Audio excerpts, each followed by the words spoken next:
pessoal, tudo bem com vocês? Espero que sim. Vamos continuar nossa aula sobre o período regencial. Então, finalizamos a nossa aula falando sobre o conflito, sobre o ato adicional e o conflito de forças entre os partidos explicitado através da reforma da Constituição, o ato adicional. Essa imagem projetada na tela é uma imagem da Guarda Nacional. Então, vou enfatizar as três principais medidas que vimos na regência trina permanente. Atenção aqui, hein? Guarda Nacional, essa imagem, olha só, elite, pessoas de posse, Código do Processo Criminal, reforma jurídica e o ato adicional, reforma da Constituição de 1824. Então, muito importante, eu disse que de tudo que é cobrado de regência, volto a repetir, as três medidas e as revoltas. Então, não tem como a gente não saber. Muito bem, falaremos agora sobre a regência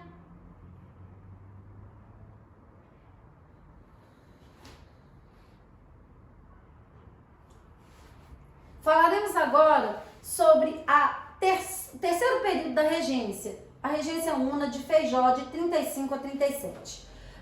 Pessoal, observem bem, eu falei no início da aula que temos dois períodos dentro da regência, temos 4 períodos e 2 fases.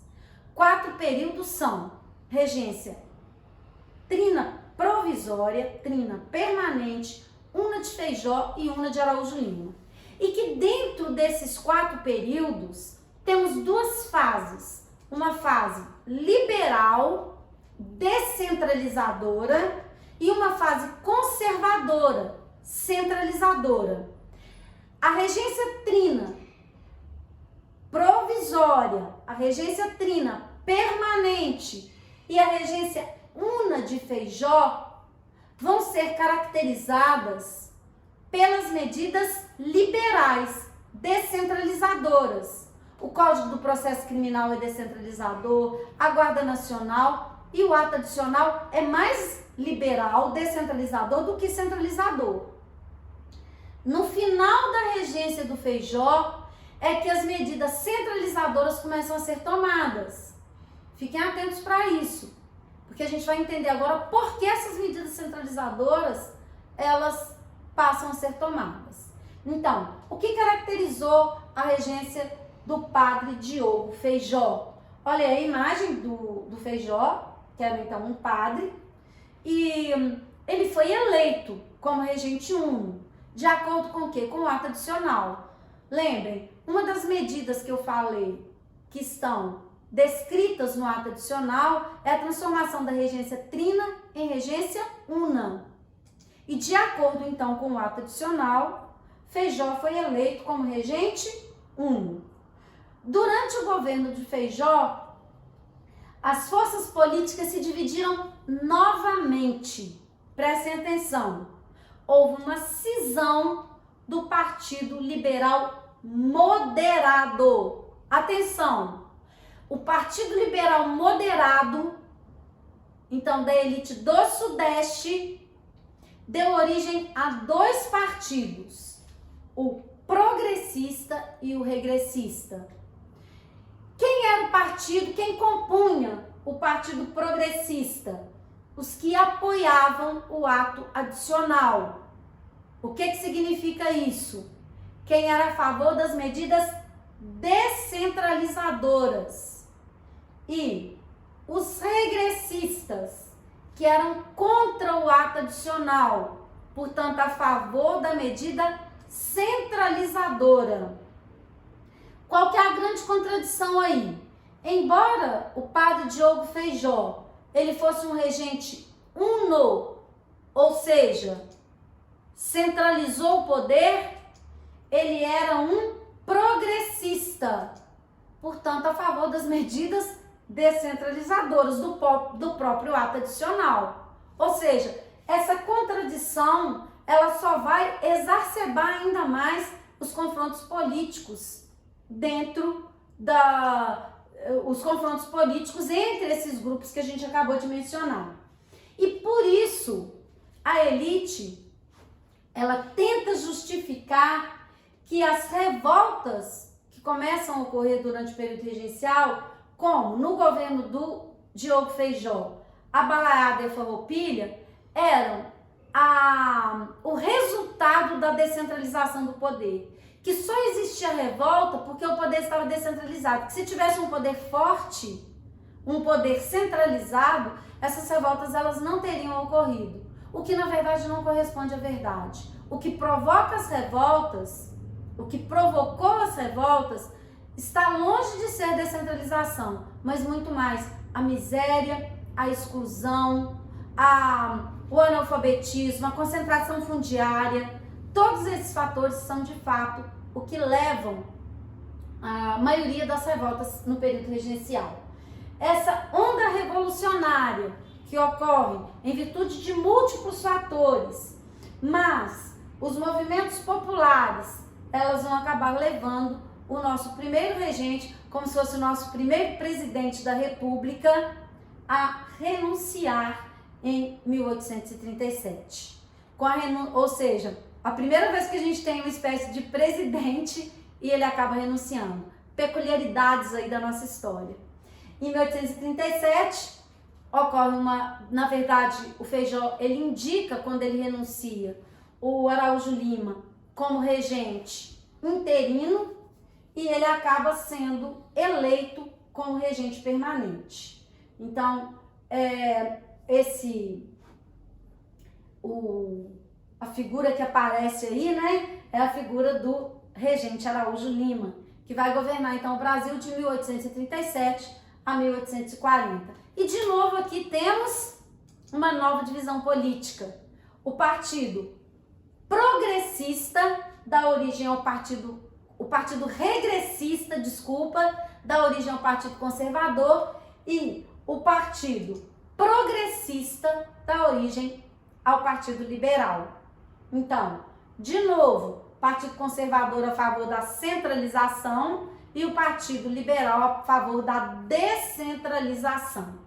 Muito bem, essa regência, como ela é apoiada pelo partido conservador, se a gente voltar lá de novo, a gente falou dos períodos e das fases, a gente começa agora a fase conservadora, ou seja, medidas centralizadoras. Por isso que o período da regência do Araújo Lima, que vai do final da regência do Feijó e durante toda a regência do Araújo Lima, vai ser conhecido como regresso conservador. Esse regresso conservador vai criar o chamado Ministério das Capacidades. O que esse era o Ministério das Capacidades? Era um grupo de senhores da elite que se achavam extremamente capazes de resolver todos os problemas do Brasil. Bem, esse Ministério das Capacidades, ele vai acabar tomando medidas de centralização, como, por exemplo, a Lei de Interpretação do Ato Adicional. A Lei de Interpretação do Ato Adicional de 1840, ela vai retirar do ato adicional tudo aquilo que o caracterizava como descentralizador. Observem bem, gente, temos a Constituição de 1824, o ato adicional que reforma a Constituição de 1824 e a Lei de Interpretação do Ato Adicional de 1840 que faz a reforma da reforma. Entenderam isso? É louco, né? Então, primeiro a Constituição, depois a reforma da Constituição, que é o ato adicional, e depois a reforma da Constituição, que é a Lei de Interpretação do Ato Adicional. Vou explicitar melhor ainda. A Constituição é centralizadora, Constituição de 24. O ato adicional é essencialmente descentralizador. E a Lei de Interpretação do Ato Adicional vai centralizar novamente. Então, retira a característica descentralizadora do ato adicional. As revoltas continuam. E a continuação dessas revoltas é que vai levar a elite brasileira a pensar uma solução para acabar com toda esse período que era interpretado como um período de extrema agitação política e agitação popular. Era preciso, segundo a visão das elites brasileiras, pôr fim a esse mar de revoltas, de tumulto político. E a gente vai ver agora qual que foi a solução encontrada por essa elite. A solução encontrada pela elite para acabar com todo esse tumulto político, das revoltas e tudo mais. O chamado golpe da maioridade. Isso aqui é tema de prova de vestibular, então você tem que saber o que foi o golpe da maioridade, ok? O que foi? Esse golpe antecipou a maioridade de Dom Pedro de Alcântara aos 14 anos, que passa a ser então Dom Pedro II. Muito importante, olhem para mim, não se esqueçam, esse golpe foi dado pelos liberais. Mas como assim, professora? Se os liberais queriam a descentralização, como que eles podem ter dado um golpe para centralizar e colocar Dom Pedro? Pois é, porque na verdade os partidos brasileiros nascem apenas como partidos de interesses meramente econômicos e não de fundamento ideológico de fato. O que esses partidos queriam era o poder. O que justifica o golpe da maioridade dado pelos liberais é o fato de que os liberais, assim como os conservadores, só queriam de fato o poder. Na evolução partidária que iremos analisar agora, iremos compreender perfeitamente o motivo ou as motivações que teriam levado os liberais a darem o golpe. Os liberais que dão o golpe. Temos aí uma charge que explicita, né, esse golpe, que é um político, né, conversando com Pedrinho no seu joguinho, e Pedrinho, está na hora de governar o Brasil, né? Espera só mais um minutinho. Então, espera aí, né? Eu estou interessado em outras coisas. Imagina um menino de 14 anos assumindo o poder no Brasil como imperador. Imagina o que isso significava. E que forças políticas estão por trás dessa trama de colocar aos 14 anos Dom Pedro como imperador do Brasil. Bem, algumas imagens de Dom Pedro ainda criança, com 5 anos, e Dom Pedro em uma imagem já adolescente. Na próxima... Então, você ficou ensabiada agora, você tá tão segura agora, você deu uma brocha, não sei. Não. Se solta, você travou. Onde que eu vou falar? Não, você vai falar assim, ó, que explicita bem Vamos então. Estou cansada. Não sei, mas... Estou cansada. Quando você faz isso, você não passa, então, aí eu fico achando que... Tá. Vamos. Você já falou, tá? Eu vou falar disso pra ele. Bem, aqui temos o documento importante, tá, pessoal? Da declaração de maioridade. É uma reprodução do documento original e a cerimônia que vai sagrar Dom Pedro, então, aos 14 anos, como imperador do Brasil, ok? Bem, muito importante. Aqui eu faço um resumo de tudo que falamos sobre a questão partidária ao longo do primeiro reinado e de todo o período regencial, e vai servir também para o que a gente vai falar sobre o segundo reinado. Então, observem bem, na verdade é só uma revisão, tá? Atenção aqui. Primeiro reinado, Partido Português, Partido Brasileiro e os liberais radicais. Como vimos ao longo da nossa aula, o Partido Português dá lugar ao Partido Restaurador, apelidado de Caramuru. O Partido Brasileiro dá origem ao Partido Liberal Moderado, ou Chimango, e os liberais radicais ao Partido Liberal Exaltado, os chamados Farroupilhas. Durante a regência una de Feijó, nós temos a divisão do Partido Liberal Moderado. Explicamos isso ao longo da aula e os motivos. O Partido Liberal Moderado dá origem ao Partido Regressista e ao Partido Progressista. Ah, mas para onde que foi o Partido Restaurador e o Partido Liberal Exaltado? O Partido Restaurador desaparece, principalmente depois da morte de Dom Pedro. Qual que era o sentido? Se Dom Pedro estava morto, de querer restabelecer Dom Pedro no poder. Então, os restauradores menos radicais vão para o Partido Regressista. E o Partido Liberal Exaltado também desaparece pelos conflitos internos, e os liberais exaltados menos exaltados vão para o partido regressista. Temos uma nova divisão durante a regência de Araújo Lima e os partidos que vão permanecer durante todo o segundo reinado. O Partido Regressista dá lugar ao Partido Conservador e o Partido Progressista dá lugar ao Partido Liberal. O Partido Liberal, em 1870, vai dar origem ao Partido Republicano, somente em 1870, então final do segundo reinado. O que eu quero que vocês observem bem aqui? Que é, de modo geral, a questão cobrada nas provas de vestibular sobre a evolução partidária no Império. A origem de todos os partidos, depois da regência de Feijó, é o Partido Liberal moderado.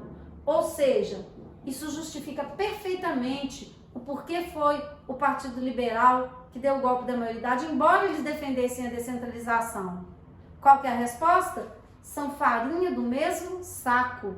São originários, todos eles, do Partido Liberal moderado. Qual é a única ambição desses partidos? Ambição de chegar ao poder. É só isso que os motiva. Não existe divergência ideológica fundamental dentro do Partido Liberal moderado. Até hoje, podemos observar em praticamente todos os partidos, especialmente os partidos de direita no Brasil, é que esses partidos não têm divergências fundamentais. Todos esses partidos, eles são fundamentalmente calcados em uma ideologia que está ligada ao poder econômico, ao poder das elites latifundiárias, da elite agrária. Então, vou repetir, é para ser chata, exaustiva mesmo, tá? A origem de todos os partidos é do Partido Liberal moderado. Isso justifica o porquê o Partido Liberal é que dá o golpe para antecipar a maioridade de Dom Pedro, embora defendesse a descentralização, porque são farinha do mesmo saco, só ambicionam o poder. Tanto, veremos na nossa aula de segundo reinado, no início da aula, que quem assume o poder no segundo reinado junto com Dom Pedro, a princípio, é o Partido Liberal. Então, finalizamos essa segunda parte da nossa aula com a questão política e agora falaremos um pouco sobre as revoltas regenciais. Essas revoltas são muito importantes e fazem parte de várias questões que são cobradas nas provas de vestibular. Então, temos sim que saber essas revoltas que são o tema da nossa próxima aula, ok? Até a próxima!